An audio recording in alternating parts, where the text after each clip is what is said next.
Hola, buenas tardes. Hola, vamos a comenzar esta mesa. Yo soy Carlos Martí, el director de la revista Ciudad Sostenible y socio, lógicamente, de APIA. Y voy a presentar esta mesa, que está compuesta por una serie de empresas que ya conocéis todos, seguramente, entre otros motivos porque están muy relacionados y muy vinculados con el tema medioambiental. Este momento de cambio en el que vivimos, con una COP a las puertas a partir del lunes, pero también, por ejemplo, con la aprobación de los Objetivos de Desarrollo Sostenible, los ODS, en el pasado mes de septiembre, donde la protección medioambiental es fundamental, nos hace ver que estamos, ¿verdad?, en un momento de cambio, de transición. Pero mirando desde las empresas, que es lo que nos toca hoy en esta mesa, podemos comprobar que esto es una carrera que ya comenzó hace tiempo, ¿no? Ya desde los años 70, con los límites del crecimiento del Club de Roma, o con la creación o puesta en valor del concepto de coeficiencia con el Consejo Mundial del Desarrollo Sostenible en los años 90, ya desde entonces las empresas empiezan a darse cuenta que es imposible crecer de una manera ilimitada en un planeta limitado. Toda esta amalgama de voluntades ha conseguido que hoy por hoy tengamos un buen puñado de empresas responsables que, a través de sus políticas de responsabilidad social o medioambientales, están por la labor de aplicar esa coeficiencia, intentando hacer ese famoso más con menos o en todo caso, más con lo mismo, ¿no?, para evitar confusiones con otros conceptos más vinculados a la austeridad. Entonces, para hablar y plantearnos cómo enfocan determinadas empresas este compromiso con el medio ambiente, tenemos pues a cinco entidades que realmente representan bien no solamente el compromiso medioambiental en distintos flujos medioambientales, como puede ser el agua o los residuos, sino que además tienen fuertes compromisos ciudadanos. Os los voy a presentar de seguido y así luego lanzo una pregunta y ya les voy dando la palabra. A mi izquierda, y empezando por mi lado, tenemos a Antonio Barrón, que es el director de Comunicación Corporativa y Marketing de Ecoembes.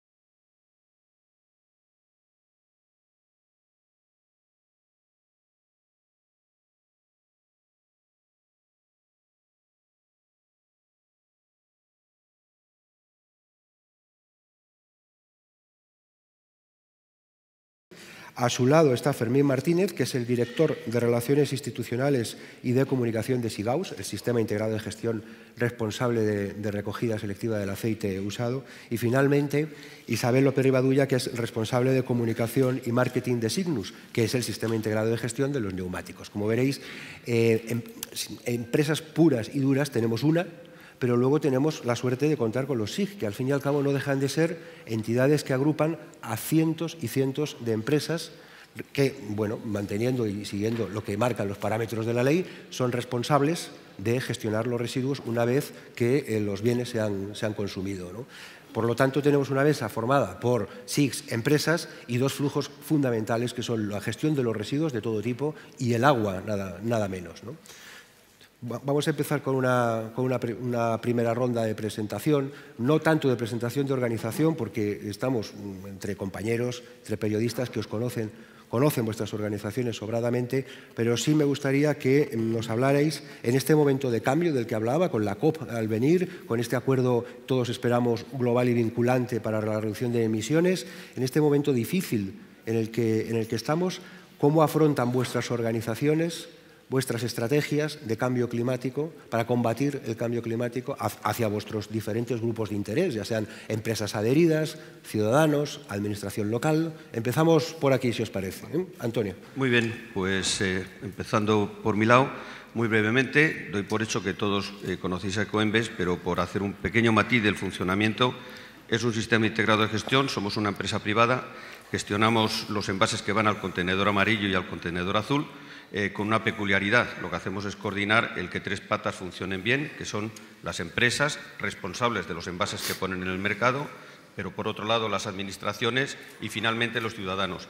Y quizá la pieza diferencial con los otros sistemas integrados de gestión es la importancia que tiene la colaboración público-privada en nuestro caso, puesto que una pata fundamental que es la gestión física, todo lo que es la logística del manejo, recogida, etcétera, de estos residuos de envases, lo hacen porque es responsabilidad de ella las entidades locales, los ayuntamientos o en macroentidades como mancomunidades y demás. Esta es una gran pieza diferencial, la magnífica relación que estamos obligados a tener con las administraciones locales.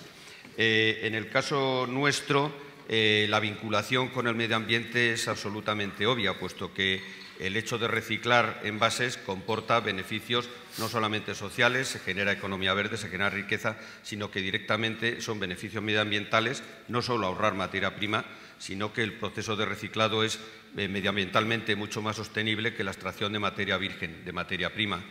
Con lo cual, si el año pasado se reciclaron 1,2 millones de toneladas de envases, pues tengo aquí la cifra, hubo un ahorro en cantidades, en toneladas equivalentes de CO2 de 1,2 millones, que sería el equivalente a retirar de la circulación el 25% de los coches que hay en Madrid. Y si fuésemos al inicio de nuestra actividad, desde 1998, que no se reciclaba prácticamente nada, un 4%, hasta el último año que se ha reciclado el 73 y pico % de los envases que gestionamos, ha habido un ahorro de 16 millones de toneladas de CO2, es decir, que no se han emitido a la atmósfera, con lo cual la vinculación de nuestra actividad con el cuidado del medio ambiente y algo tan concreto como el cambio climático es evidente. Compromisos a futuro, pues tenemos el compromiso firme de alcanzar un 80% de tasa reciclado en el 2020. Como ya sabéis, cada tonelada, cada punto porcentual extra a incrementar en el reciclado es más difícil, es más caro, es un envase más difícil de conseguir, que está más lejos, pero es un compromiso que nos hemos fijado y al mismo tiempo hemos asumido la iniciativa 1 millón de compromisos por el clima, con dos concretos. Al margen de este 80% de tasa de reciclado, pues conseguir que los envases sean un 18,3% más ligeros en 2017 hacia 2020. Y esa es la otra gran parte donde nosotros pues influimos fuertemente en todo lo que es el cuidado medioambiental, y es no solamente el reciclado, que es nuestra actividad principal, sino también la prevención. Todo lo que es ecodiseño, prevenir envases que sean más sostenibles, que sean más reciclables y, en la medida de lo posible, evitar que se ponga materia que no sea necesaria en el mercado. El mejor residuo es el que no se genera, y de ahí estamos trabajando también muy activamente. Y ya termino, antes de pasar la palabra, haciendo un comentario, es que el título, que es vinculación de las empresas por el cambio climático, pues aquí estamos 5 empresas que por unas razones u otras pues estamos muy vinculados, porque es nuestra razón de ser el medio ambiente, pero también será interesante ver todo lo que es el sector empresarial, el sector más amplio, que luego hablaremos en el debate, cuál es la aportación o la perspectiva y qué es el ideal, qué cambios legislativos serían necesarios y qué cambio de paradigma y de filosofía y de estrategias hace falta en las empresas, no en los 5 que estamos aquí, que estamos plenamente involucrados en el tema, sino en absolutamente todas las empresas, para ser realmente eficaces y conseguir algo cara a parar el cambio climático y a que de la COP21 pues algo interesante. Muchas gracias, Antonio. Sin duda, en la economía verde, los sectores de la economía verde están muy presentes, vinculados al reciclaje, pero Juan Pablo, economía verde también es agua, ¿verdad? La gestión del agua, que ese bien tan preciado, algunos dicen que no, pero escaso entre comillas. ¿Vosotros cómo afrontáis el tema del cambio climático, siendo unos importantes gestores de agua? Muy bien. Buenos días a todos y gracias por estar ahí escuchando la charla esta que os vamos a dar, o esta mesa redonda. Y también gracias a APIA por habernos permitido estar aquí, por habernos permitido colaborar con la organización del Congreso. Evidentemente, decir que el agua es medio ambiente, pues es obvio, Carlos, está claro. Sí. El agua es la base del medio ambiente. Sin agua, ni nosotros ni nadie estaríamos aquí. De hecho, cada vez que decimos el Marte hay agua, es como que diciendo tenemos el futuro asegurado, ¿no? Si el Marte hay agua, ya no puede pasar cualquier cosa en la Tierra que nos vamos a ir allí. Es decir, el agua es la base del ser humano. Nosotros no fabricamos agua, efectivamente, no. Nosotros somos gestores del agua, y somos gestores del agua por delegación de la Administración, porque en España y en casi todo el mundo sabéis que el agua es de propiedad pública, siempre es de propiedad pública, nunca pasa el agua a ser propiedad privada y si algún día pasase a ser propiedad privada yo creo que nos equivocaríamos, ¿no? Por tanto, el agua siempre es de propiedad pública y nosotros somos colaboradores, gestores de la Administración con acuerdos de concesión o de colaboración público-privada o de este tipo de cuestiones. Evidentemente, esto nos hace estar absolutamente preocupados por el tema del medio ambiente, no puede ser otra porque va en el ADN de lo que hacemos, y además preocupados porque el cambio climático, en la medida en la que se pueda, nosotros podamos ayudar a mitigarlo, a controlarlo. Actuaciones tenemos muchísimas, que supongo que luego podremos ir desgranando a lo largo de la mesa redonda. Cálculo de la huella de carbono, cálculo de la huella hídrica. Nosotros llevamos desde los años 90 gestionando la compañía, todo lo que hacemos, la gestión integral, desde la captación y abastecimiento, saneamiento, alcantarillado y depuración, a través de un sistema de gestión integrada, donde todos los parámetros de la empresa están incluidos en ese sistema, en esa forma de gestionar. Alguien decía ayer, en el agua se hace economía circular. Efectivamente, el ciclo integral del agua de alguna manera es una economía circular. Y ahí estamos plenamente integrados. Y eso lo hacemos, y ya que estamos en un congreso de periodismo, yo soy periodista, yo soy miembro de APIA y todas mis actuaciones en la casa están siempre enfocadas desde el punto de vista de la comunicación, de la concienciación, de la evangelización, si queréis. Llevo toda la vida trabajando con ingenieros, no sé si aquí hay muchos ingenieros y a veces les cuesta entender ciertas cosas, que hay que hacer las cosas bien, pero también hay que comunicarlas bien, porque si las haces y no las comunicas parece casi que no las has hecho, ¿no? Entonces, nosotros tenemos un marco relacional desde el punto de vista de la comunicación, bajo el que trabaja toda la empresa, que primero está la administración, es decir, los políticos, que son los más difíciles de educar en este sentido. Luego están la gente en general, los ciudadanos, que si trabajas con ellos, conciencias y sensibilizas, lo aceptan y lo aplican. Luego estáis los medios de comunicación, que para nosotros es un aliado estratégico, que entiendan lo que hacemos y que sepan transmitirlo bien. Tampoco está siendo fácil, nos cuesta mucho. Aprovecho para deciros que tenéis por ahí las bases de un premio de periodismo que, aprovechando el Congreso, hemos lanzado en Aqualia. Primer premio de periodismo sobre la gestión integral del agua en los municipios. Luego, después de comer, habrá una presentación más formal. Y, por último, tenemos otro cliente, entre comillas, dentro de ese marco relacional, que son nuestros propios empleados, que son los que de verdad tienen que trabajar para que nosotros seamos coherentes con nuestro papel e intentemos mitigar, en la medida de lo posible, los efectos de lo que hacemos para conseguir que ese cambio climático pues se retrase o si podemos le echemos para atrás, ¿no? Y no surja. O sea que la concienciación es absoluta y plena. Muy bien, muchas gracias, Juan Pablo. Yo os animo a todos, porque sois parte interesada, a quedaros a las 3:30 para tener más información sobre este nuevo premio que quiere poner en valor la buena información y la información de calidad medioambiental, en este caso del agua. Seguro que os interesa. Beatriz, el vidrio es uno de los materiales que se ha reciclado toda la vida, ¿no? Cuando éramos pequeños ya guardábamos las botellas y tal. Yo estoy seguro que vosotros en Ecovidrio también tenéis buenas cifras de, por ejemplo, reducción de emisiones de CO2, nos ha contado Antonio anteriormente. Sí. Más ahora que está al caer el paquete de economía circular de la Comisión Europea y parece que el tema del residuo se está trabajando especialmente, ¿verdad? Sí, es así. Bueno, decía muy bien Antonio, al final la propia actividad de sistemas integrados de gestión como los nuestros, ya eso es un valor incalculable en la lucha contra el cambio climático. El reciclaje de vidrio del que hablo yo, al final tiene unos efectos sobre el medio ambiente directos, con un impacto en el entorno y por supuesto y en consecuencia con la calidad de la vida de las personas en el corto plazo. Y digo lo de corto plazo porque como que no andamos muy bien de plazo y tenemos que... Entonces, reciclando vidrio, decía Antonio, ¿no? Pues evitamos la extracción de materias primas y así evitamos también la erosión de los suelos, la desertización, ahorramos energía y ahí reducimos las emisiones de CO2 y sobre todo impedimos el crecimiento descontrolado de nuestros vertederos, ¿no? Entonces, me gustan estas conversiones que hacemos para que todo el mundo lo entienda, y es que con lo que reciclamos el año pasado los españoles, que fueron unos 56 envases por persona de media, unos 15 kilos así de botellas, frascos, tarros y demás, pues evitamos la emisión a la atmósfera de unas 500.000 toneladas de CO2. Esto es como si plantáramos 500.000 de árboles y lo preserváramos 100 años.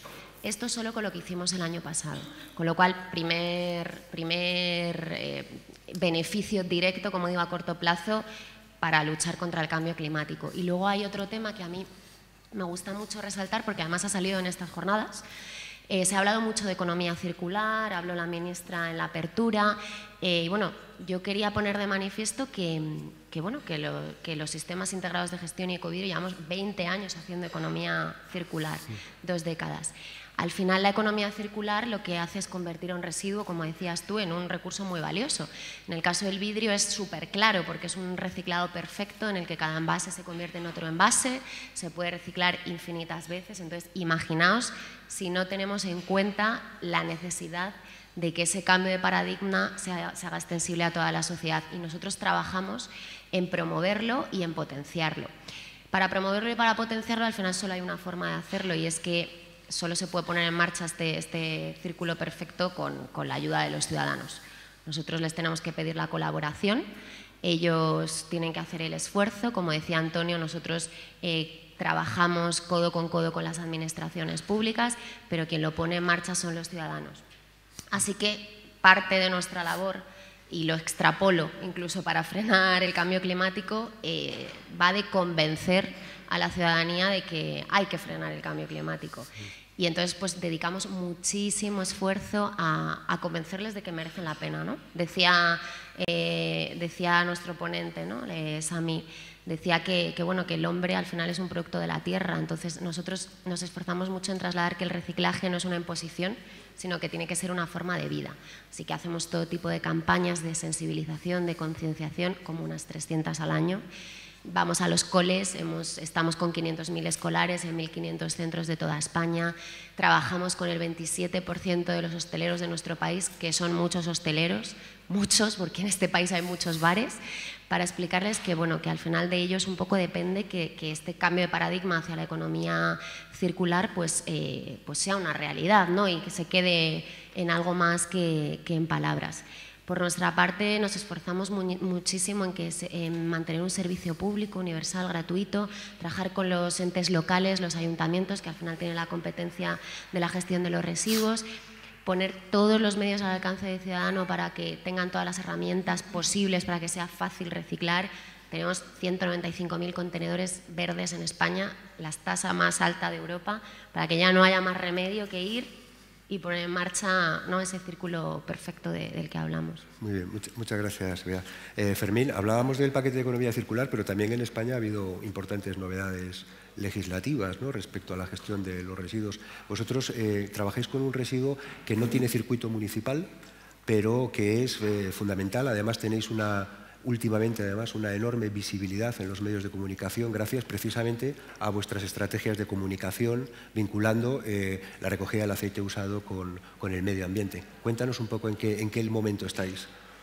Bueno, gracias a Bea por organizar este congreso y por darnos la oportunidad de hablar de un residuo que a mí me gusta decir que no es un gran conocido, es más bien un gran desconocido, aunque todos en más o menor cantidad lo generamos. Estoy hablando del aceite industrial usado, del aceite de los coches, del aceite de la industria.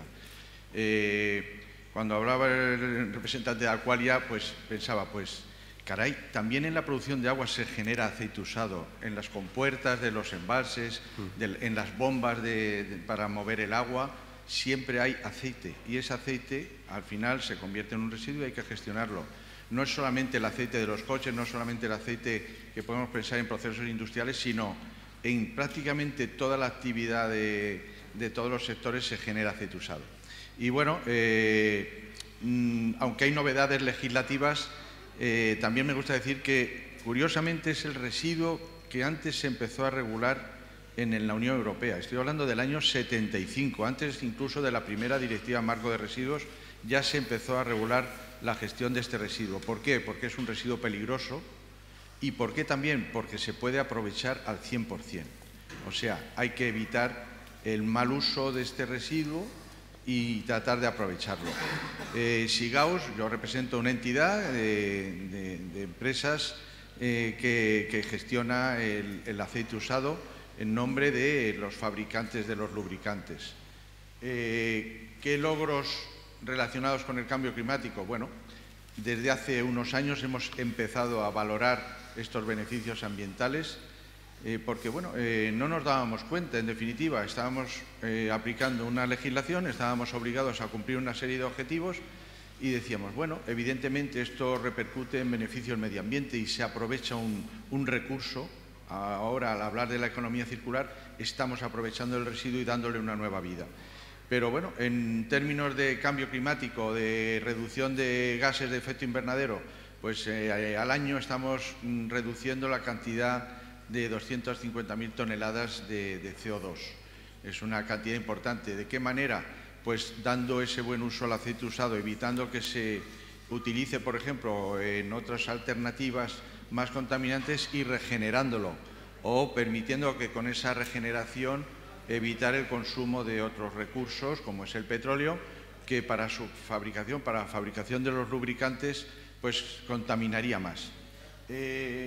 Ahí veis, bueno, la labor en 8 años, pues no es un residuo que se genere en unas cantidades tan importantes como pueden ser los envases, pero bueno, estamos hablando de que se han recogido y tratado 1,1 millones de toneladas de aceites usados. La ley nos obliga a gestionar el 100%, o sea, se recoge todo el aceite usado. Estamos hablando de esa cantidad. Es un sector, podemos decir, que se ha sufrido muchísimo con la crisis. Del año 2007 al año 2013 hubo un descenso del 35% en el consumo de lubricantes, con el consiguiente descenso también en la generación de residuos. En ese entorno de crisis, bueno, pues hemos seguido optando por los beneficios ambientales, por aplicar las mejores técnicas disponibles en el tratamiento del residuo. Estamos hablando de que en estos años se han regenerado 550.000 toneladas, 700.000 toneladas que han permitido volver a obtener 550.000 toneladas de nuevos lubricantes, más del consumo anual de España. Estamos hablando que con la otra opción, el aprovechamiento energético del aceite que no se puede regenerar y que se hace un combustible tipo fuelóleo, pues se obtendría la energía como para atender más de 1 millón de domicilios en España. Y bueno, esto se agrupa, se añade a otras medidas, podríamos decir, que tienen también su efecto sobre el cambio climático, la prevención. Como sistema integrado de gestión estamos obligados también a hacer planes empresariales de prevención. Y bueno, parece que es una novedad, pero cuando se lo pedimos a las empresas fabricantes de lubricantes, oye, que tienes que hacer que tus productos, tu aceite industrial, tenga un menor impacto sobre el medio ambiente. ¿Y de qué manera? Muchas veces dicen, no, ¿eso cómo se traduce? ¿En qué se traduce? Y no se dan cuenta que lo están haciendo desde hace mucho tiempo. Por ejemplo, el caso más claro de los lubricantes. Yo recuerdo cuando se cambiaba el aceite cada 5.000 kilómetros y ahora se cambia cada 30.000. Se está reduciendo en 6 veces la generación del residuo. Los 2 litros que se generan de residuo en un cambio de aceite de un coche, antes se hacía cada 5.000 kilómetros y ahora cada 30.000. Dices, caray, pues es que se ha reducido la cantidad de residuo. Se han utilizado lubricantes, o se utilizan lubricantes más respetuosos para emitir menos contaminación, para ser compatibles con los catalizadores, para reducir las emisiones de azufre. Los lubricantes ya no tienen azufre, ya no tienen cenizas, en fin. Y eso el propio sector lo estaba haciendo sin darse cuenta que son, en definitiva, medidas de prevención. Habría más líneas de prevención que contar, pero no quiero alargarme. También la regeneración como objetivo prioritario que nos marca la ley es el tratamiento, la alternativa de tratamiento más beneficiosa para el medio ambiente, es lo que permite volver a obtener la materia prima para volver a fabricar lubricantes. Con ello se ahorra emisiones de CO2 que se generarían en la fabricación de esos lubricantes a partir del petróleo.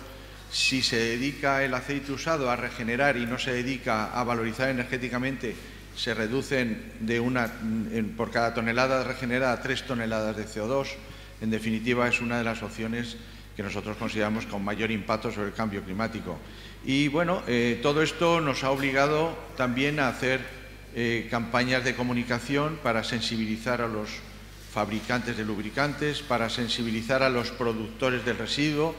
Estamos hablando de un residuo en el cual el ciudadano no tiene tanta implicación. Al ciudadano casi le pedimos que no toque el aceite usado, que no se cambie el aceite usado a su coche, que lo lleve a un taller. Siempre es una situación más segura. Los talleres, como productores de residuos peligrosos, tienen unas obligaciones legales y están sometidos a unas inspecciones, y será más fácil evitar que se vierta el aceite usado si lo llevamos a un taller. Pero, de todas maneras, hay que comunicar, que el ciudadano sepa, porque muchas veces no se da cuenta que si le cobran 24 céntimos de euro por cada cambio de aceite para gestionar el aceite usado, pues dice, bueno, esto no es nada, ¿no? Es que es una miseria, 24 céntimos. Bueno, pues con ese dinero se está posibilitando recoger y tratar adecuadamente todo el aceite usado. Hacemos esa labor de información al ciudadano a través de las redes sociales, a través de concursos participativos, donde explicamos qué estamos haciendo, qué objetivos ambientales se obtienen, y de premio también compensamos en parte las emisiones de CO2. Hemos plantado cuatro bosquetes en 4.000 árboles que, bueno, en su vida van a estar reduciendo 140.000 toneladas de CO2 al año. Hemos plantado los árboles que más reducción de emisiones de CO2, que más capacidad de absorción de CO2 tienen. En el pino carrasco, es una especie mediterránea, no es una especie introducida en España, es una especie que es dentro de las especies que crecen en España, y bueno, estamos de alguna manera con eso tratando de compensar también las emisiones de CO2 que se producen. Muchas gracias, Fermín. Isabel, hablaba Fermín de tecnología, que es fundamental en todo tipo de proceso de gestión de los residuos, ¿no? Y ahora podemos ver, por ejemplo, que hay asfaltos hechos con trozos de neumático y cosas de este tipo, ¿no? ¿Vosotros cómo trabajáis el tema de la reducción de emisiones, de la protección medioambiental, gestionando los neumáticos, ¿no? Bueno, yo creo que con la propia gestión que realizamos, pues ya estamos todos contribuyendo pues a la reducción de emisiones, al consumo de recursos y demás. A mí me ha sorprendido en la mesa anterior los datos que dio Pepe en relación a las pocas noticias que se generan durante las campañas electorales sobre temas de residuos. Y también se menciona, de residuos no, de medio ambiente, y de residuos es que ni se ha nombrado. Y esto es algo que nos pasa habitualmente. Yo creo que todos tenéis la misma percepción de que las noticias de residuos de agua sí que tenéis más fuerte y se habla más, pero es verdad que los residuos yo creo que somos el gran olvidado, ¿no?, en temas de comunicación. Y de hecho también se hablaba antes que no existen prácticamente ya suplementos o apartados de medio ambiente en los medios, y que casi todos los tienen que patrocinar empresas, que en la mayor parte de los casos somos nosotros, porque buscamos un poco el soporte para que se interese la gente por la información que queremos transmitir, porque realmente con los residuos hacen muchas cosas. En el caso de Signus, empezamos a funcionar en octubre del 2006 y hemos gestionado más de 1,5 millones de toneladas de neumáticos, que son así como 11.250 millones de unidades de neumáticos, que son muchas unidades de neumáticos. Pero el mayor logro ha sido que en estos años, desde el primer año, antes estos neumáticos iban la mayor parte a vertedero. Y hemos conseguido que, en lugar de llevarlos a vertedero, primero porque está terminantemente prohibido por ley, le hemos buscado alternativas. Y en Europa estamos ahora en los puestos de cabeza de los países que más neumáticos reciclamos. Y yo creo que esto también hay que saber reconocerlo, porque siempre nos estamos quejando de que a veces vamos a la cola de Europa en muchas cosas, y hay muchas cosas en las que no. Y yo creo que muchísimas en las que debemos de sacar pecho y realmente estar orgullosos de lo que hacemos. También otro logro que yo creo en general hemos logrado en los sistemas integrados de gestión, y ya se ha mencionado antes, es convertir lo que era antes un residuo en un material que tiene muchísimas opciones. Nosotros tenemos, a diferencia de los otros sistemas integrados de gestión, la economía circular, la nuestra es, como dice un compañero mío, es tridimensional, porque el neumático, por su composición, no puede volver a utilizarse para construir un nuevo neumático, pero sí que se transforma en un montón de oportunidades para hacer pues, carreteras, como mencionaba antes Carlos, en parques infantiles, en césped artificial, en las bolitas negras que tiene el césped artificial, y en muchas otras aplicaciones en las que desde Signus trabajamos para que al final todos estos materiales tengan valor. Además de esto, nosotros estamos promoviendo la creación de normas a nivel europeo, trabajamos con el Comité Europeo de Normalización para que todos estos productos sean productos y tengan una serie de especificaciones técnicas y que sean considerados como materias primas secundarias.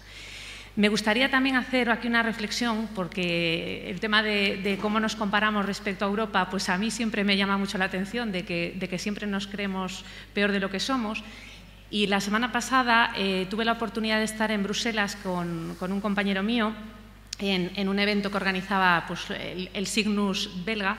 Y allí estaba también bueno, pues otros sistemas integrados de gestión de otros países y entre ellos Suecia, que siempre ha sido como los típicos países que han ido por delante pues, en tema de residuos. Llevan 20 años, nosotros el año que viene pues, haremos nuestro 10º aniversario, ¿no? Y curiosamente, y nos llamó mucho la atención y por eso lo quiero compartir aquí con todos vosotros, el hecho de que hasta el momento en Suecia habían siempre visto la gestión del neumático como la recogida en los puntos de generación, la clasificación correspondiente y después el traslado pues, a las plantas de tratamiento. Ahí estaba gestionado el residuo y ahí se acababa la responsabilidad, estaba cumplido, digamos que el objetivo. Pero se han dado cuenta de que tenemos que ir un poquito más allá y ahí está un poco el tema de la economía circular, el que también los sistemas integrados de gestión tenemos que ver qué pasa más allá, tenemos que apostar por buscar nuevas aplicaciones, hacer inversiones en I+D, trabajar con las distintas empresas y con la administración en buscar salidas para esos materiales, porque si no al final pues esos materiales pues no tendrán el valor que queremos. En el caso de los neumáticos hoy por hoy el consumidor es el que paga la gestión porque por el principio de quien contamina paga y lo que nosotros pretendemos es con todos estos proyectos de investigación y de desarrollo y con el valor que le queremos dar a estos materiales, pues que al final el consumidor no pague porque el propio residuo se haya convertido en un material con suficiente valor para pagar su autogestión. Y bueno, y simplemente eso, pues que lo dejemos como reflexión y como que no somos tan malos, que yo creo que lo hacemos bastante bien. Muchas gracias, Isabel. Bueno, pues pasada esta ronda de primeras presentaciones, el turno de preguntas queda abierto. Si alguien quiere hacer alguna pregunta con levantar la mano, será atendido. De todos modos, mientras nadie levanta la mano, pues yo quería retomar un poquito algunas cosas que habéis planteado, ¿no? Tanto la gestión de los residuos como del agua está absolutamente normativizado, ¿no? Hay leyes, hay directivas, hay objetivos y muy duros en algunos casos. Pero por otro lado está vuestro papel no solo de cumplir la ley, tenéis que cumplirla como la cumple cualquier empresa, sino que vais más allá con conceptos de responsabilidad social y de ahí que estéis creo que era Isabel quien lo decía o Fermín, que estéis muy implicados con el tema de los medios de comunicación como vehículo para esa concienciación, sensibilización de los ciudadanos. Eso va más allá de cumplir una ley, una normativa o una directiva, aunque en el caso del reciclaje o el ahorro de agua es al fin y al cabo el ciudadano el que tiene que dar el primer paso. Y por ahí va mi pregunta. ¿Cómo os relacionáis con los medios de comunicación para llegar al ciudadano? Decías tú, Isabel, que ha habido medios de comunicación que antes tenían suplementos, ahora no tienen, que la información ambiental no suele estar demasiado tan presente como todos nos gustaría, pero vosotros que sois un actor importante en el ámbito de la sensibilización, la educación ambiental, eso que se acaba trasladando luego a procesos y estrategias de comunicación, ¿cómo relacionáis con los medios, en cierto modo, como puente para relacionaros con los ciudadanos? Mira, yo te cuento en el caso del agua, que como sabéis es un tema que está en la agenda política cada 2x3, ¿no? Y que además en las conversaciones que tenemos con los políticos, cuando les dices, ¿por qué no sacáis los servicios públicos? Estoy hablando como un gestor de servicios públicos, como alguien que tiene la responsabilidad de gestionar un servicio público por delegación. Pues cuando tú les dices a un político que por qué no sacan los servicios públicos del debate político, porque nos utilizan como moneda de ataque, ¿no? Pues el político te dice que él lo necesita para dar caña al otro cuando está en la oposición. Eso me lo han dicho a mí, no uno, sino varios políticos. Luego, cuando están en el poder o cuando ya han alcanzado el gobierno, lo que quieren es utilizarte a su favor. En fin, es tremendo el tema que hay ahí. Entonces, a la hora de relacionarte con los medios de comunicación, yo como periodista no lo tengo complicado. O sea, yo cada vez que he querido relacionarme con alguien, sea de un medio especializado, sea de un medio local o regional, o sea de un medio nacional, no hay mayor problema. El problema es que hay una escasa formación a la hora de tratar estos temas.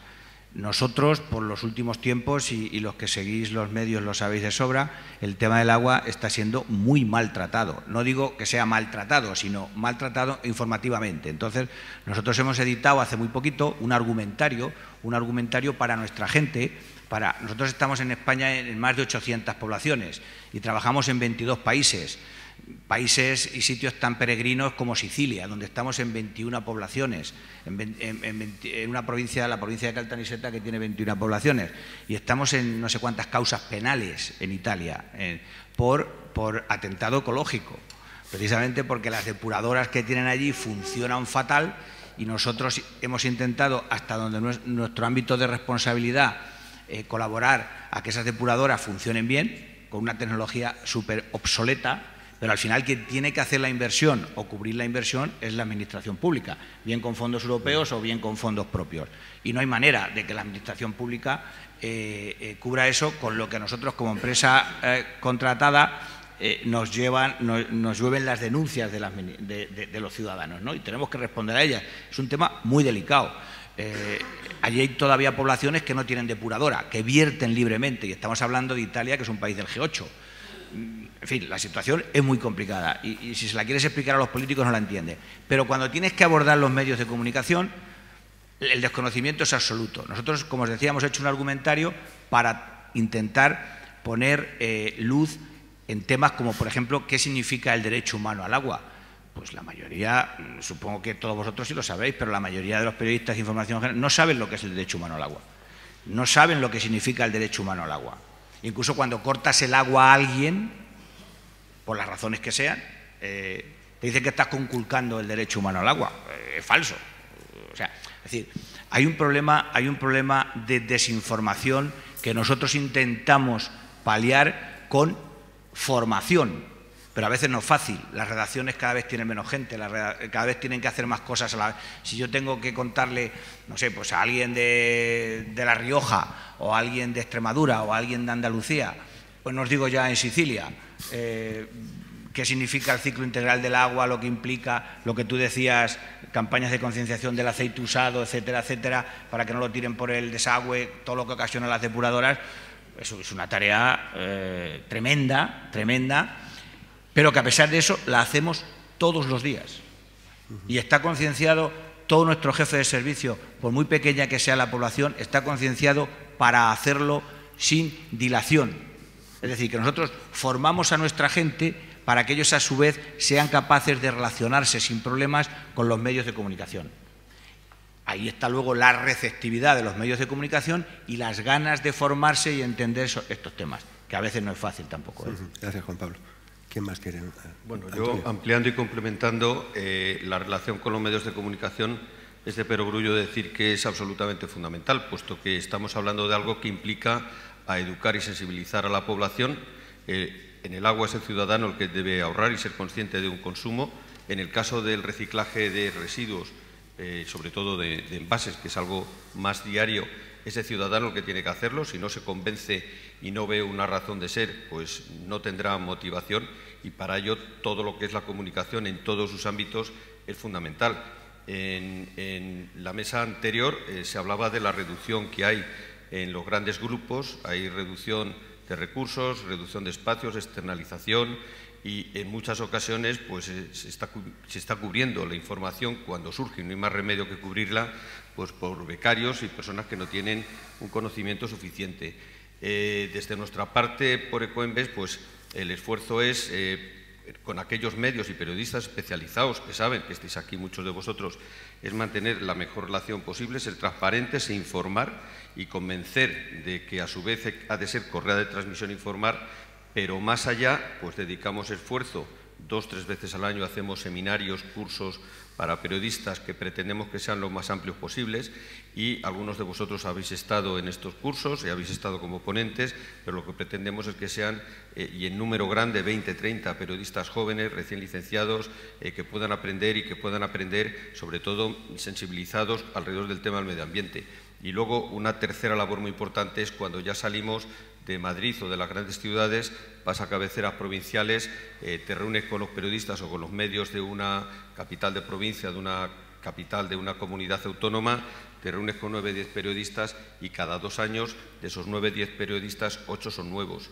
Hay uno que es el de toda la vida, que sabe, pero están cubriendo pues, para las radios, las cabeceras locales, chavales muy jóvenes que tienen ganas de aprender, pero que nuevamente tienes que contar partiendo de cero ya no solamente lo que es un sistema integrado de gestión, sino la importancia y lo que ello supone. Y en paralelo, y para ayudar a esto también, pues lo que hacemos es mucha mayor actividad de temas, de eventos que tengan relación con el medio ambiente y con el reciclaje y que contribuyan a generar más noticias que sean sensibles y motivadoras a los ciudadanos alrededor del reciclaje. Porque comunicar solamente reciclaje, si nos referimos a los camiones que recogen, a los hierros y a las plantas de clasificación, para el ciudadano, una vez que lo sabe, puede ser no aburrido, no motivador. Sin embargo, si hay un montón de iniciativas donde el ciudadano acuda como un mercado de objetos de reciclaje y lo vea y lo toque y vea la practicidad, todo va sumando para que la sociedad cada vez esté más concienciada. Hemos avanzado, hay un cambio enorme y se nota de la situación de hoy a la de hace 17 años, pero hay mucho camino por recorrer y el papel de los medios es fundamental, es vital. Gracias, Antonio. Me gustaría comentar algo que yo creo que vamos un poco ya mal de tiempo y vamos ya con retraso, pero sí que me gustaría, bueno, por supuesto, subrayar el tema de la formación, que yo creo que es algo que todos de una manera u otra hemos padecido, el que a veces hay periodistas que les cae un tema encima de la mesa y que a veces por falta de tiempo, por desconocimiento, pues la abordan de una manera inadecuada. O sea, nosotros también apostamos mucho por la formación y, de hecho, con APIA hemos hecho a lo largo de este año varios talleres y vamos, mi idea es seguir haciéndolo porque creo que es muy importante. Pero a la vez nos ha pasado una cosa hace poco que me encantaría compartirla con vosotros porque la comento con mucha gente porque yo estoy muy sorprendida. Y es que nosotros hemos lanzado hace poco nuestra tercera beca con F Verde, que yo creo que es una oportunidad magnífica para los jóvenes que están acabando la carrera de poder aprender, de poder acercarse al sector ambiental y de estar en un medio pues, como F, ¿no? Y curiosamente llevamos varios años en los que no se presenta mucha gente, lo cual a mí me sorprende mucho, pero es que este año se ha presentado una persona y yo… Solo una. Y yo estoy perpleja porque realmente tal y como están las cosas hoy en día son 600 euros que se pagan a esos estudiantes en ese año. Aquí hay algunos estudiantes, me parece, y es que me encantaría con vosotros compartir esta reflexión porque a mí me desconcierta mucho. En la época que yo estudiaba había una charla sobre algo y nos peleábamos por ir, porque era la oportunidad de conocer a alguien, de ver pues, a alguien que estaba trabajando, ver qué me voy a encontrar una vez que acabe la carrera. Y nos pasó en Santiago de Compostela también en un taller que lo hicimos en la Facultad de Ciencias de la Información y no vino ningún estudiante. Entonces, yo no sé qué opinión tenéis vosotros sobre este tema, pero a mí es que es un tema que me preocupa muchísimo, sobre todo de cara a ver cómo están afrontando ahora los nuevos periodistas este tema. ¿Queréis, Beatriz? Hay varias. Damos la palabra, ¿verdad? Muy bien, pues por ahí había alguna, me parece. Allí, sí. Allí, al fondo. Bien, mi nombre es Mercedes. No soy periodista, soy ingeniero y trabajo en un consorcio de residuos, en el de Palencia. Quería hacer una reflexión desde mi punto de vista. Nuestro objetivo es llegar al ciudadano, llegando al ciudadano para que se avance en el mundo de los residuos. Como yo digo, hemos empezado tarde, por lo menos lo que concierne en el tema de la selectiva en Palencia, medio rural, y estamos en el punto que estamos y tenemos un gran trayecto. Quiero hacer una reflexión sobre todo para los periodistas, porque a mí me confunde. Yo creo que hay 3 conceptos que no están bien definidos y que muchas veces no están interconectados. La sensibilización, la información, fundamental, la sensibilización, la información con el mensaje emotivo para que impacte en la mente del ciudadano. Y el tercer bloque, la formación. ¿Por qué digo esto?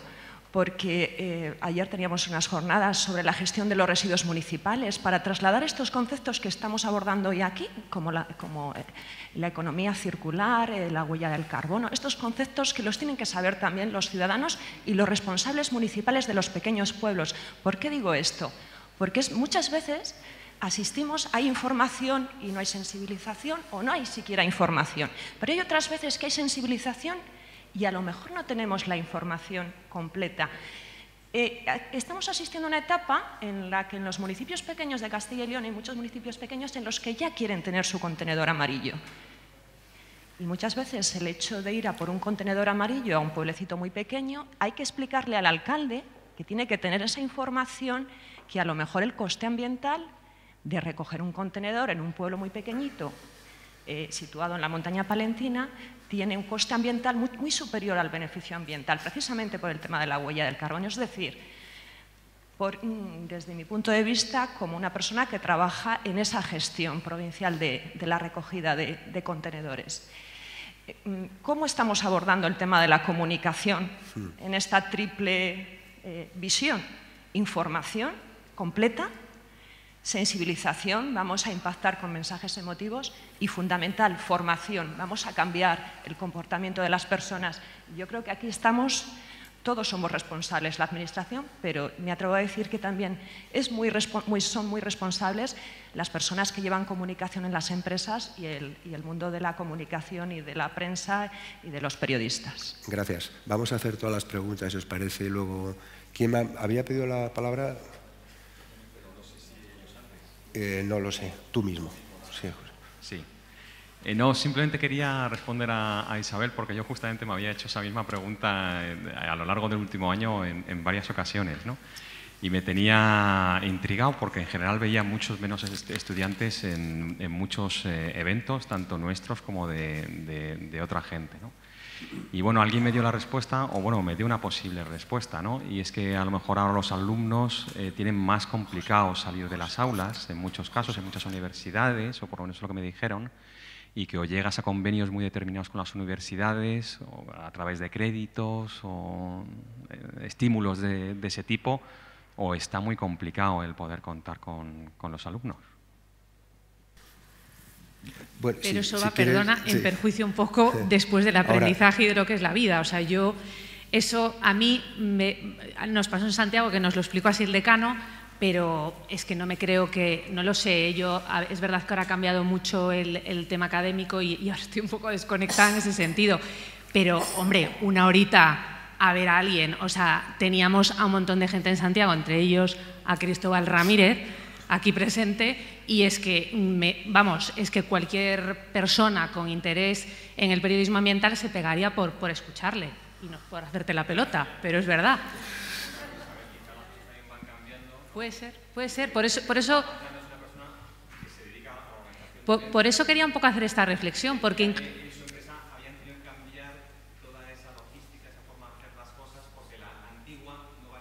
Ya, pero incluso me sorprende el tema de la beca, o sea, ahí ya es que me he quedado desconcertada con este tema. Vale, por aquí había preguntas también. Yo como periodista os quería preguntar, bueno, lo primero, mi admiración a los directores de comunicación de cosas tan difíciles de comunicar porque no es lo mismo pues algo que genera información continuamente a lo vuestro. Solo preguntaros cómo os estrujáis la cabeza para mantener cierta tensión informativa, porque los medios, una vez que han publicado el reportaje de cómo se recicla neumáticos o aceite, pues ya les suena, bueno, ya está hecho, ya está despachado para 10 años. O como mucho dar el informe anual de las cantidades que se reciclan. ¿Qué hacéis para que os saquen reportajes? Vale, gracias Rafa. Pues una más y luego ya, si os parece, hacemos una respuesta colectiva. Sí, quería yo todo...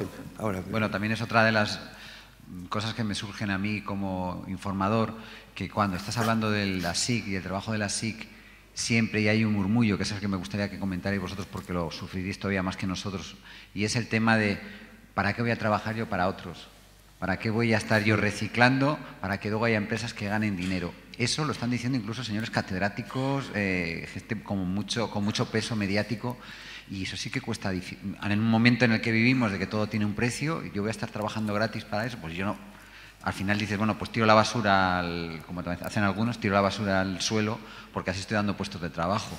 Si lo estoy poniendo en el contenedor, lo que estoy es enriqueciendo a unas empresas. No, ese es el mensaje que me gustaría que me explicarais.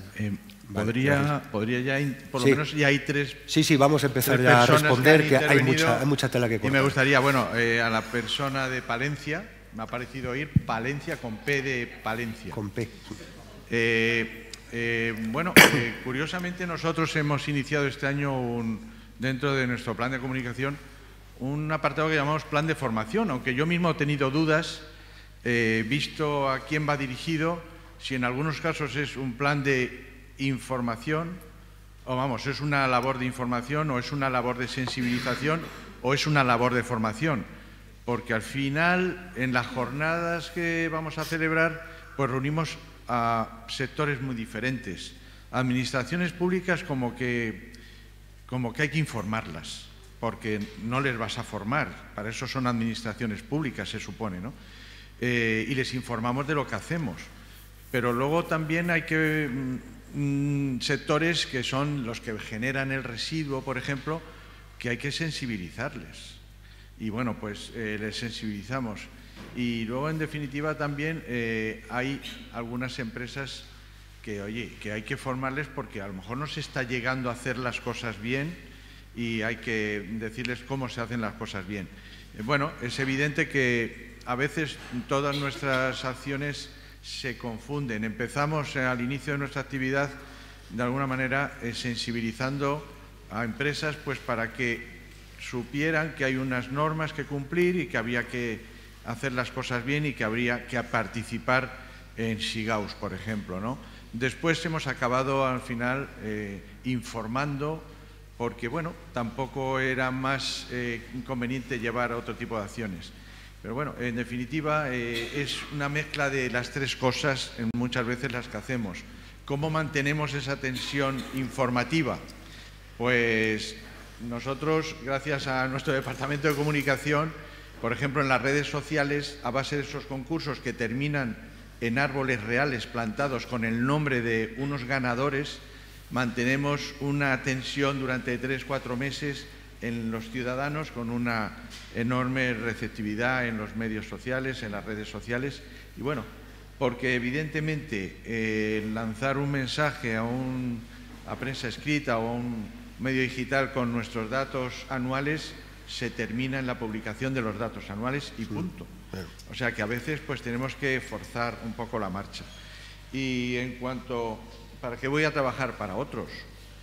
Yo aquí quisiera poner bien en claro que los sistemas integrados de gestión por ley son entidades sin ánimo de lucro y que tratamos de que esto salga lo más barato posible. ¿Para quién? Para el ciudadano. Porque en definitiva el que paga al final la gestión de los residuos es el ciudadano. Cuando antes yo he dicho que es que no nos damos cuenta que por 24 céntimos de euro nos cambian el aceite al coche y lo gestionan correctamente, es que es lo más barato que sale. Y no podemos tener beneficios. Quiero decir que cada año estamos obligados a pasar unas auditorías de cuentas en las que claramente se ponga de manifiesto que somos entidades sin ánimo de lucro. Y esto, desgraciadamente, repercute en la comunicación, porque no podemos gastarnos en comunicación lo innecesario. No somos entidades que vendamos productos, vendemos servicios. Y bueno, y por esa labor social de que, bueno, al final es el ciudadano el que paga, pues yo no sé si los ciudadanos estarían encantados de que estuviéramos organizando ferias o lo que sea todos los días sin necesidad, sin necesidad. Evidentemente es importante informar, es indudable que es necesario informar, que la gente sepa lo que estamos haciendo, pero tampoco podemos tener unos presupuestos los que queramos, ¿no? Claro. Estamos muy limitados. Gracias, Fermín. Bueno, habéis pedido la palabra a todos, si queréis. Creo que Bea ha pedido vais a hablar todos. Yo, por contestar un poco el tema de cómo mantener la tensión informativa, pues Rafa, no te puedes hacer ni idea. Hacemos ingeniería absoluta. El reportaje del ciclo del reciclado del vidrio X es verdad, siempre interesa y eso forma parte de lo que es esa pata de divulgación y es necesaria que la gente lo vea y es necesario que sepan cómo funciona, pero aparte nos dedicamos a generar muchísimo contenido que es de interés y es de interés social.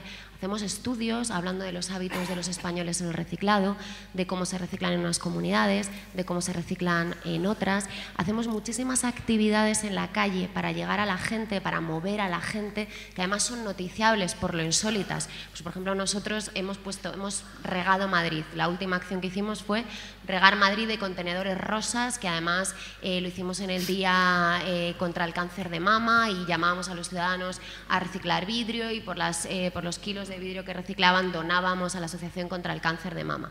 Bueno, este tipo de acciones que son notorias y que en algún caso puedes pensar, vale, no me estás dando una información como rigurosa, ¿no? Pero también es un poco nuestro deber, pues eso, generar una noticia diferente, ¿no? Porque a veces se trata de llamar simplemente la atención para que la gente se quede, reflexione, tengamos la foto en el periódico, vean ahí los contenedores, la gente se movilice, es una estrategia para movilizar.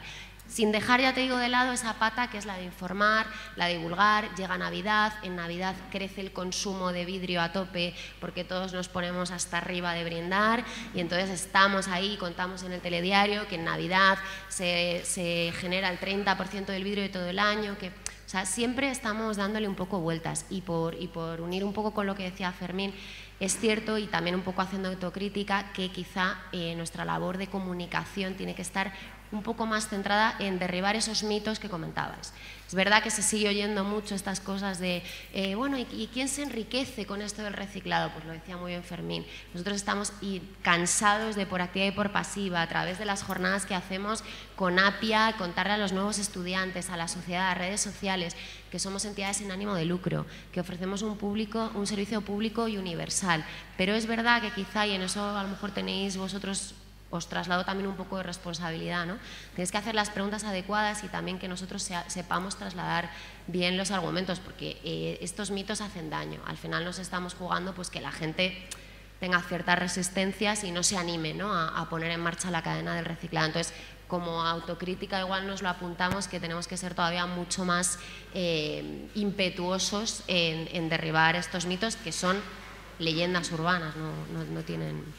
Muy bien, a ver, en la gestión del agua no necesitamos mantener la tensión informativa. Tenemos que pelearnos por rebajar la tensión informativa. O sea que yo en ese sentido lo tengo facilísimo. Yo saco al cabo del año más de 600 notas de prensa. Hago más de 40 ruedas de prensa. Bueno, no quiero apabullar con los números porque me angustio yo mismo. O sea, es una cosa tremenda. ¿Por qué? Pues por cuando no salta por un sitio, salta por otro y cuando no salta el político de turno. Ahora con las elecciones lo vais a ver. Y luego ya, y aquí habrá representantes de ONGs y tal, las ONGs también nos dan leches por todos lados. Es decir, y además no nos quieren escuchar. Entonces, el agua, mientras funciona, es como aquello, dura mientras dura, ¿no? Entonces, mientras el agua funciona, funciona. Pero cuando no funciona, se arma la de Dios. ¿Tú te imaginas Santander con la rotura principal de abastecimiento rota? Pues aquello parecía un tsunami, ¿no? Ahí estaba Ana Rosa con las cámaras, Coto Matamoros, todo Dios allí, a ver cómo podían... o sea, que la tensión... Te lo juro, así fue, ¿eh? Y el alcalde de Santander se erigió en jefe de la crisis. O sea, eso ya para rematar, ¿no? Eso ya para rematar. Y yo le decía a nuestro hombre allí que tenía que atender a los medios. Y él decía, espérate que voy al hotel a ducharme. Digo, no, si te vas a duchar, no te puedes duchar porque no hay agua. Y además, lo suyo es que salgas pringado de buena ropa, que vean que estás aquí pringado. O sea, te puedo asegurar que lo nuestro es una película continua. Tenemos todos los días más de 50 menciones directas. Todos los días en el resumen de prensa, ¿eh? En prensa escrita. En Twitter no te quiero decir ya, y lo que nos llaman y lo que nos dejan de llamar. ¿Por qué? Y enlazo con lo siguiente. Porque la gente piensa que nos enriquecemos. Nosotros ganamos nuestro beneficio industrial como cualquier empresa. pero porque ofrecemos un servicio. Nosotros no vendemos agua, el agua es gratis. Si tú quieres agua, te vas a la fuente, te vas al mar, lo desalas, te lo llevas a tu casa, luego lo reciclas, luego te lo bajas. Pero yo, como le digo a la gente, si tú quieres agua en un 8º piso, de media venimos gastando por persona y día 140, 150 litros, ¿no? En una casa de 4 miembros, multiplica por 4, ese es el agua que tendrían que subirse todos los días a su casa para ducharse, lavarse, tal. Ojo, y luego bajarla, y luego reciclarla. Eso es lo que nosotros hacemos. O sea, prestamos un servicio. Y por eso pues tenemos un beneficio industrial ligado al pliego de concesiones del ayuntamiento oportuno. Y ahí nos dan, bueno, con lo del derecho humano al agua, que si cortamos el agua, etcétera, etcétera, nos podéis imaginar. Por tanto, no necesitamos mantener la tensión informativa. Necesitamos relajar la tensión informativa. No tenemos que hacer como Florentino por la crisis del Madrid, pero casi tendríamos que hacerlo todos los días, ¿no? El salir, hay una campaña contra nosotros, nos quieren hundir, no sé qué, no sé cuándo. Bien, y luego enlazo con la ingeniera Valentina. Me alegra que estés aquí como ingeniera, a ver si se te pega algo de los periodistas, porque es que a veces las tensiones... Yo trabajo con ingenieros, todos mis niveles en la empresa son ingenieros. La oveja negra de Aqualia soy yo, ¿eh? Yo me tengo que pelear todos los días con todos mis ingenieros para que entiendan el valor de la comunicación. Y algunos lo entienden como aquello de, joder, ¿qué crisis tenemos ahí? Vete al periódico y le compras 4 páginas. Ese es el concepto que tienen un poco de la historia, ¿eh?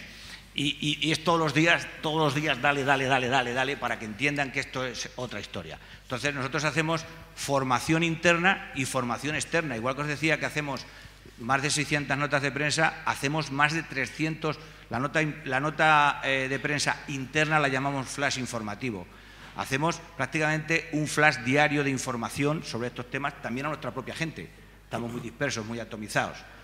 Por tanto, aquí lo que hay que echarle es mucho más en formación y en sensibilización, porque la información en nuestro caso surge sola.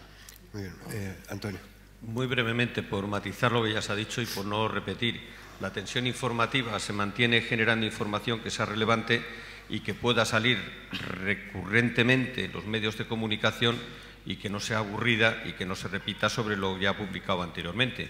Pues para ello, yo como mencionaba antes, se generan eventos que tienen una vinculación con el reciclaje, que pueden motivar a los ciudadanos, porque al ciudadano la primera información referida a lo que es el reciclaje, los camiones, los hierros, los cubos, es muy técnico y puede ser incluso poco motivador si no ve el nexo y la conexión final con el beneficio medioambiental. Pero eso hay que explicarlo, pero alrededor hay que explicar historias, que el reciclaje tenga una labor positiva y que puedan emocionar a la gente y moverle. Un ejemplo que tenemos en este momento y estamos presentando por 3er año consecutivo es la Orquesta de Instrumentos Reciclados. Está viniendo una orquesta de categoría, pero la idea y la vocación es generar la orquesta española y dentro de 3 años sean niños en exclusión de riesgo que a través del reciclaje, instrumentos reciclados de envases y de la basura, puedan funcionar. Este es un ejemplo que es interesante y que tiene muy buena acogida y repercusión en los medios. Y por dar un número, no llegamos a los niveles del agua, pero en Ecoembes emitimos 85 notas de prensa en un año. O sea, es no 2 por semana, pero es un volumen muy importante de notas de prensa con una repercusión mediática bastante buena porque son temas interesantes. Pero en cualquier caso hay que seguir informando y no hay otra posibilidad. Y luego respecto a las coartadas, como para qué voy a reciclar yo, para que otros se enriquezcan, hago un matiz, y es que en los estudios que hacemos, y ahora estamos haciendo uno nuevo muy interesante, para acotar de verdad cuáles son los ciudadanos recicladores y los ciudadanos no recicladores, y a su vez subsegmentarlos. Los datos cuantitativos nos dicen, y este es un estudio de verdad que está con una metodología muy bien hecho y con una muestra muy amplia, dice que hay un 70% de la población española que se declara recicladora, pero a su vez se subsegmenta en 3 grupos: los que lo hacen muy bien, los que lo hacen bien, y sumarían el 50-52%, estos podríamos considerar que reciclan todos los días, y luego hay un 20% que se consideran recicladores, pero que algunos días no lo harán, o no lo harán de todos los productos, pero son recicladores. Pero luego tenemos un 70% de personas que se declaran no recicladoras, que a su vez se subdividen en 2. Hay una parte que no reciclan, pero sí muestran interés y preocupación y sensibilidad medioambiental. Es obvio que habrá que actuar sobre ellos, porque pueden moverse. Y luego hay un porcentaje más pequeño, puede estar en torno a un 10-12% de ciudadanos que no reciclan porque no quieren, y no me aburras porque no lo voy a hacer, no me creo nada, los insurrectos completos. Pero lo que es cierto es que los que no reciclan generalmente ponen excusas, y sobre todo aquellos que no reciclan aunque tengo preocupación medioambiental. Entonces, ¿por qué no recicla usted? Pues porque no me lo creo. Al final se mezcla todo en el camión, es otra coartada, otros se enriquecen, es otra coartada. Suele coincidir el perfil de la persona en sus actitudes, no solo con el reciclaje, sino con otras cosas, que más que una realidad y una sospecha fuerte que él tiene, es una coartada que le tranquiliza su conciencia para no hacer algo. Y sobre ello habrá que actuar. Y de hecho tiene tanta importancia porque no deja de ser un segmento sensible de la población si queremos seguir aumentando la tasa de reciclaje, que uno de los programas de comunicación que queremos implantar para el año que viene es precisamente historias y películas a viralizar con referentes sociales, con personas que tengan influencia localmente. No estoy hablando del superfamoso, sino de personas porque puedan ser un referente en su localidad, y este programa se llamaría Desmontando mitos, y que expliquen lo que es la realidad de una forma creíble y que sean vecinos locales los que se lo cuenten para intentar desactivar estos mitos y que dé un salto más allá la recogida selectiva.